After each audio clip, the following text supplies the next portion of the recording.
want to thank everyone, obviously, for coming out tonight. You guys, when Lee, Jim, and Mike came to us and said we wanted to put something together, they're like, 100 or so close friends and family. We're like, sure, go ahead. Next thing you know, we walk in the building, there's like 400 people here. So thank you guys for everything.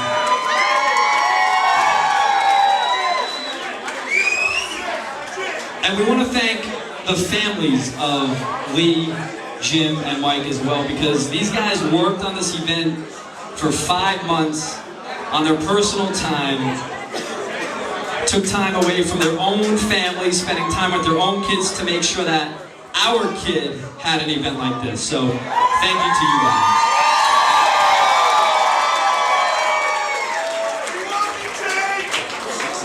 guys. So we wanted nothing more than to have Jake be here tonight, obviously, and then this flu just got out of control and everybody here is freaking carrying it, so no way could Jake be here. Plus he's battling a bacterial infection, so earlier in the week it didn't even look like we were going to be here because we were at shop, but they allowed us to do the IV antibiotics at home, so we could be here at least. So the big question is, how's Jake, right? So seems like he's pretty good, he's in good spirits. He hit a big milestone this past Tuesday. He finished his 26th and final radiation. It was 6 weeks. It was 5 days a week of waking him up at 5:30 in the morning, throwing him in the car, driving down to Philly. He's so young that he needs general anesthesia. So he got put to sleep. By the time he got home, it was like an 8-hour day. He was having his first meal at like 1, 2 o'clock. So that was 5 days a week, but he's done. There's 4 positives about Jake's story that we hold on to that he's going to be okay. The first is that he had a very successful brain surgery. Dr. Philip Stormick picked at his brain for 7 hours, and according to the scans, he got every last bit of tumor.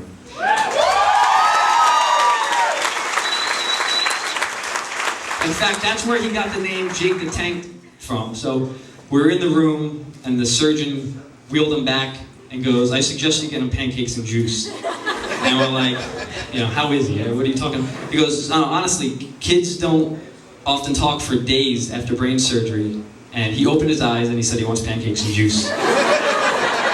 So his godfather, Dan, was in the room and he's just staring at him. And Jake's talking and his eyes are open. He's like, it's a freaking tank. And then like every day after, like he's starting to walk again. And we're like, you know what? He is a tank. So that's how the name Jake the Tank. Good job, Dan. So that's the first thing. The second positive that we hold on to is that his scans show no evidence of tumor anywhere else in his body.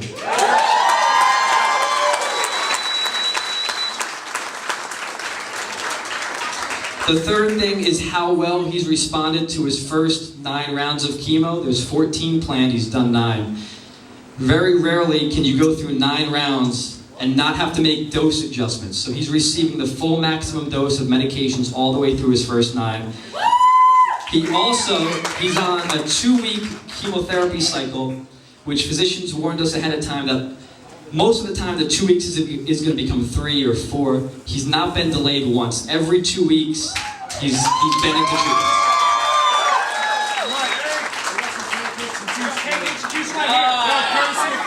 There you go.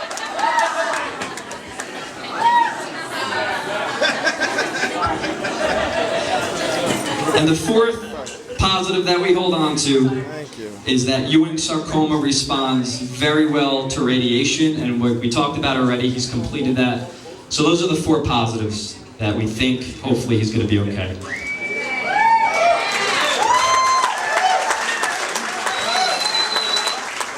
Jake's situation was a little different from the start. CHOP took his tumor out and said, we don't know what it is, so we're going to treat it like what it most resembles. It didn't fit into the normal brain tumor category. There's 6 types and it wasn't one of those.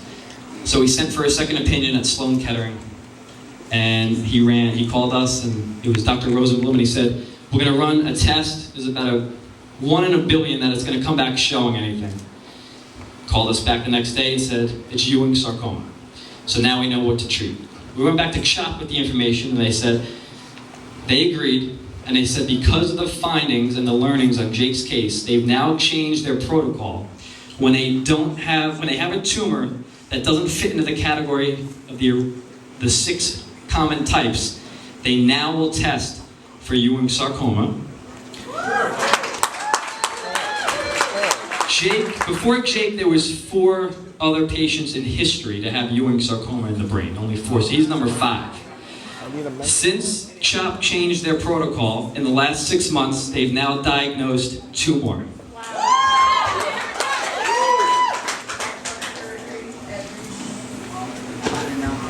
So we've been receiving support from everybody. And we want to just thank the company that I work for, Merck, who has been amazing. You know, after you find out that your child is diagnosed, and the first order of business is, what are we going to do to get him better? The second is the reality of we still have bills to pay. Merck has been nothing but amazing in allowing me to take the time off that I need to be there with Jake and be there with Janet.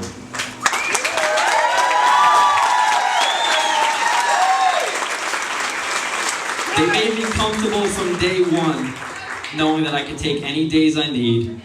And I hope they understand that it's more than just taking time off. So getting Jake better, 90 to 95% of it is obviously the medications, the doctors, all that. But there is a part of it of keeping him mentally strong and emotionally strong. I also DJ right here at the Breakfast Club. Been here for a while. The owner, Mike, has also made me very comfortable in taking any time off that I need. I mean, DJing is a ruthless business. You know, when one person drops out, there's a guy right behind you looking to take your spot. And they've always kept the doors open for me here as well, so when I'm ready to come back.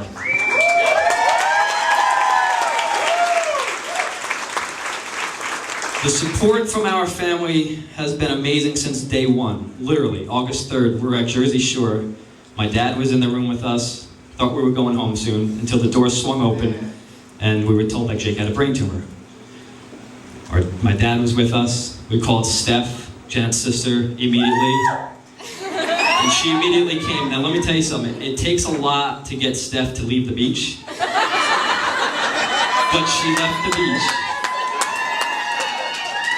And she came to be with us. And both of our moms went and watched Jake's sister, Gianna. So we fast forward 7 months in, and nothing has changed. Our moms still watch Gianna, Steph watches Gianna, and my dad still comes down, drives from Brooklyn to Philly to be with us for a long stays to take some of the burden off.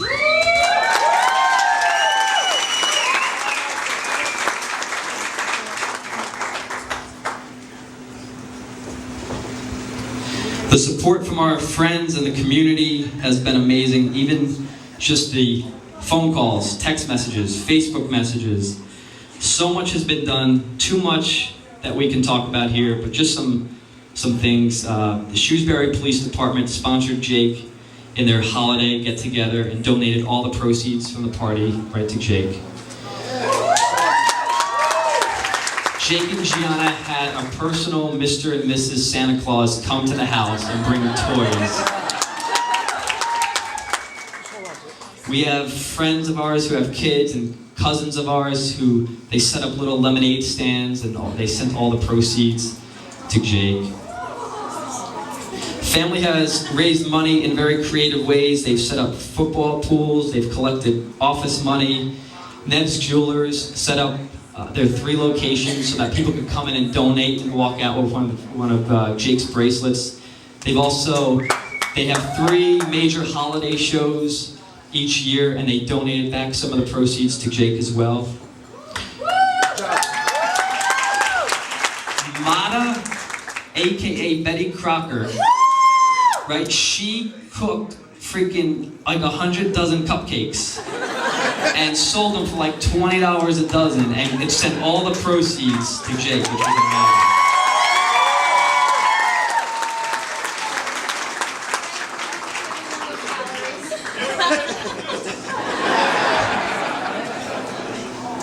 I just want to say something quick about Janet, because I don't want her to cry for too long. But those of you that know her know that she's a type that will cry at every Grey's Anatomy, every private practice, American Idol, doesn't matter, she cries. So it crossed my mind, like when Jake got diagnosed with this, like, how is she gonna handle it? And to my surprise, she's been amazing. From day one,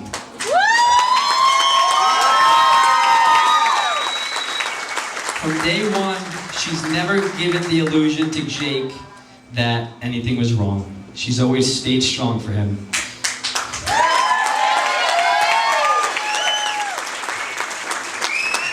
She never let Jake see her scared or cry or worried. Whenever she needed to take a moment, she was smart enough to step out of the room. And that really helps Jake. She's never spent time asking questions that can't be answered, right? A lot of people would sit there and spend weeks thinking, why is this happening, right? You're never gonna have the answer. Why Jake? You're never gonna have the answer. How did this happen? You're never gonna have the answer. Instead, she fought with us and did the research with us, talked to the physicians, and asked the right questions. Like, how are we gonna get Jake better? Where should Jake get treatment? So what can we do to make it easier on Jake? And I don't want her to think for a second that that doesn't help Jake get better.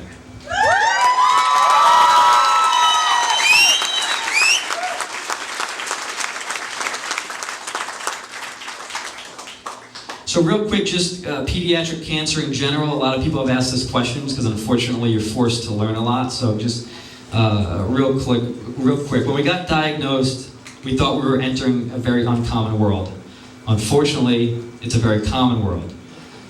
7 kids die each day from pediatric cancer. So the statistic that you hear, that the media likes to throw around the statistic, 80% of kids that get that get cancer survive. Right? So let me give you an example. So if you're diagnosed at birth and you're cured, quote unquote, cured at 5, and then you die at 7 because you have heart failure from the medication that you took to cure you, would anybody think that that's truly surviving cancer? So the statistics are going to make you believe what you want to believe, what they want you to believe. But the truth is, too many kids die each day from cancer. To put this into current events, and I'm not trying to compare anything, but 20 kids died from a massacre in Connecticut, right? Horrible story. We heard about it for days, all day, as we should. The country is making changes. Government is talking about changing laws. Schools are making changes for their safety, for the safety of the kids. Things are happening, as they should. But 49 kids died this week from cancer, and 49 died last week from cancer, and guarantee 49 are going to die next week from cancer. You probably didn't hear about one of them. No. So, if you want to learn more, because we could talk about this for the next hour, thetruth365.org. Okay, thetruth365.org. We'll post it onto Jake's page. It's about a 40-minute video. It shows you real statistics, and it shows you how you can really help. So what's left specifically for Jake? He's down to 5 rounds of chemotherapy.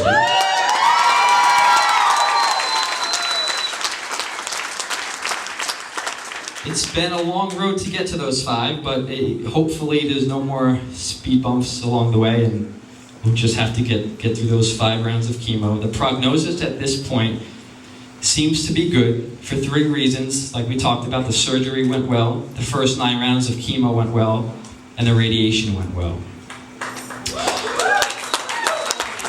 So we mentioned a lot about what we've been doing to help Jake, but it's not about us. It's what has Jake done to help Jake? We're not the ones that get a needle in our chest to access our port every week.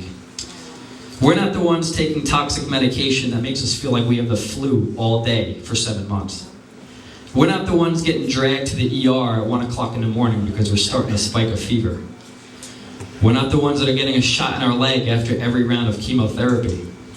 And we're also not the ones getting what appears to be torturous treatment while our parents just sit there and watch and wonder why they're not doing anything. That's what Jake does every day. So tonight's not a celebration of Jake beating cancer yet. It's our dream and our hope that one day we can have a big cancer-free jamboree. That'd be great. But it is a celebration of how well Jake is up to at this point. We know that he's doing much better today, January 19th, than he was doing August 3rd, when he had a tumor the size of a kiwi in his brain.